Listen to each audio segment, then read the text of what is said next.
ইন্নাল মুনাফিকিনা ফিদ দারকিল আসফালি মিনান নার ওয়া লা তাজিদ লাহুম নাসীরা।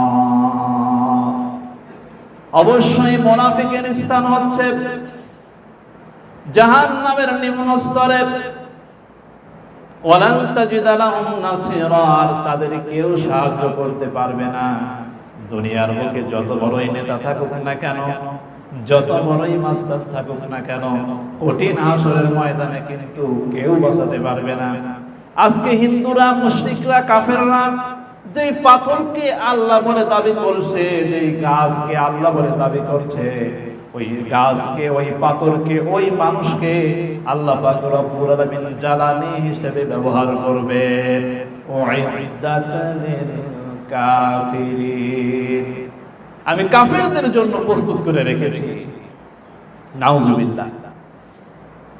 এরপরে আল্লাহ পাক রব্বুল আলামিন বলছেন, হে নবী, এই টাটকা মুনাফিকদেরকে আপনি সুসংবাদ দেন। বাশশিরিল মুনাফিকিনা বিআন্না লাহুম আযাবান আলীমা। হে নবী, আপনি সুসংবাদ দেন, আপনি সুসংবাদ দেন এই সমস্ত মুনাফিকদের। কি সুসংবাদ? বিআন্না লাহুম আযাবান আলীমা, যন্ত্রণাদায়ক শাস্তির সুসংবাদ আপনি এই সমস্ত মুনাফিকদেরকে দেন। এরপরে 2 নম্বরে আল্লাহর নবী বললেন যে মুনাফিক এবং কাফেরদের অনুসরণ করা যাবে না। এ সম্পর্কে আল্লাহ পাক রব্বুল আলামিন বললেন, ইয়া আইয়ুহান নাবিয়্যুত্তাকিল্লাহা ওয়া লা তুতি'ল কাফিরিনা ওয়াল মুনাফিকিন। হে নবী, আপনি আল্লাহকে ভয় করুন। ওয়ালা তুতি'ল কাফিরিনা ওয়াল মুনাফিকিনা, আর আপনি কাফেরের অনুসরণ করেন না, আর মুনাফিকের অনুসরণ করেন না। আপনি কোন কাফেরকে ফলো করতে পারবেন না, কোন মুনাফিককে আপনি ফলো করতে পারবেন না। এই আয়াতের তাফসীরের মধ্যে, তাফসীর ইবনে কাসিরের মধ্যে বর্ণনা করা হয়েছে, এখানে উদ্দেশ্য করা হয়েছে যে কোন কাফেরদের সাথে কোন বিষয়ে পরামর্শ করা যাবে না, কোন মুনাফিকের সাথে দ্বীনের কোন বিষয়ে কোন আলোচনা করা যাবে না। কারণ তাদের সাথে যদি আপনি মিছিল করেন, তাদের সাথে যদি আপনি আলোচনা করেন, তাদের যেই দোষ, তাদের যেই মত, ওই মত যদি একটা ইসলামের পক্ষে ঢুকে যায়, তাহলে কিন্তু ক্ষতিগ্রস্ত হয়ে যাবে। এরপরে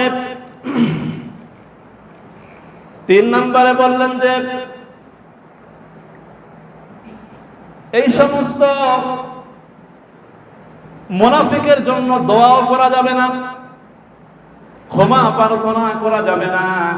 আল্লাহ পাক রব্বুল আলামিন সূরা তাওবার মধ্যে বললেন, ইস্তাগফির লাহুম আও লা তাস্তাগফির লাহুম ইন তাস্তাগফির লাহুম 70 মাররাতান ফালান ইয়াগফিরাল্লাহু লাহুম। আপনি তাদের জন্য, মানে মুনাফিকের জন্য ক্ষমা প্রার্থনা করুন আর নাই করুন, অথবা আপনি যদি 70 বারও তাদের জন্য ক্ষমা প্রার্থনা করুন, ফালা ইয়াগফিরাল্লাহু লাহুম, কখনোই তাদেরকে ক্ষমা করা হবে না। কেন? যালিকা বিআন্নাহুম কাফারু বিল্লাহি ওয়া রাসূলিহি, কারণটা হচ্ছে এরাই তারা রাসূলকে মিথ্যাবাদী বলেছে, আল্লাহকেও মিথ্যাবাদী বলেছে, রাসূলকেও বিশ্বাস করে নাই, আল্লাহকেও বিশ্বাস করে নাই। এজন্য যতই আপনি রাসূল আপনি ক্ষমা চান, আমি আল্লাহ কিন্তু এই সমস্ত মুনাফিকদের কখনোই ক্ষমা করব না। 3 নাম্বার বললেন, এই সমস্ত মুনাফিক যদি মারা যায়, জানাজা নামাজ পড়া যাবে না। কোন মুনাফিক যদি মারা যায়, তাদের জানাজা করা যাবে না।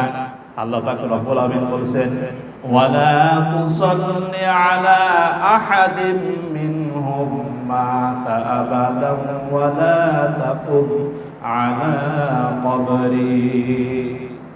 হে নবী, আপনি কোন মুনাফিকের জানাজা নামাজ পড়বেন না এবং কোন মুনাফিকের কবরের কাছে আপনি দাঁড়াবেন না। তাদের জানাজা নামাজ পড়া যাবে না, আর তাদের কবর জিয়ারত করা যাবে না।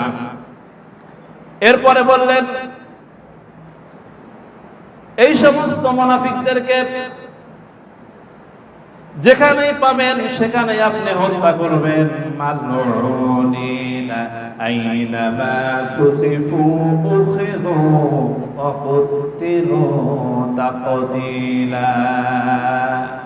যেখানেই পাবেন এই সমস্ত মুনাফিকদেরকে যেখানেই পাবেন সেখানেই হত্যা করবেন। কিন্তু এই বিধানটা রহিত হয়েছে, কারণ মাসালা কিন্তু আসে স্থান কাল পাত্র ভেদে, ঠিক না ব্যাটিক বলেন?